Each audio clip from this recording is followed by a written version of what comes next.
రాజు వెడల రవి తేజము వెడలగా ఉంటుంది. పార్టీలో ఎవరి చేతిలో పవర్ ఉంటుందో వాళ్ళకే విలువ ఉంటుంది. సాధారణంగా రాహుల్ గాంధీకే వచ్చినప్పుడు విమానాలు, ఆ రిసీవింగు, ఆ హంగామా, ఆ హడావిడి, ఊళ్ళల్లో ర్యాలీలు, రోడ్ షోలు ఇట్లాంటివన్నీ ఉంటాయి. పాపం మల్లికార్జున ఖర్గే వస్తే ఏంటంటే ఓ సభ, హోటల్లో కూర్చోబెట్టడం. సాధారణంగా కాంగ్రెస్ పార్టీ తరఫున ఎన్నికల పరిశీలకులను పంపిస్తుంటారు, లేకపోతే రాష్ట్ర ఇన్ఛార్జీలు పంపిస్తుంటారు. వాళ్ళు ఎట్లాంటి పనులు చేయాలో ఆ పనులు చేయాల్సి వచ్చింది పాపం ఆయన ఖర్గే గారు.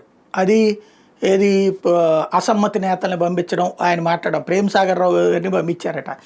ఆయన ఖర్గే గారు నీకు మంత్రి పదవి ఇవ్వలేకపోయాం, విప్పిస్తాము, చీఫ్ విప్ లాంటిదని చెప్పారట. అక్కర్లేదనేసి ఆగ్రహించి వెళ్ళిపోయాడట. అదే రాహుల్ గాంధీ దగ్గర ఆ మాట చేయగలడా? ఆగ్రహించి వెళ్ళిపోగలడా? సోనియా గాంధీ దగ్గర అట్లా చేయగలడా?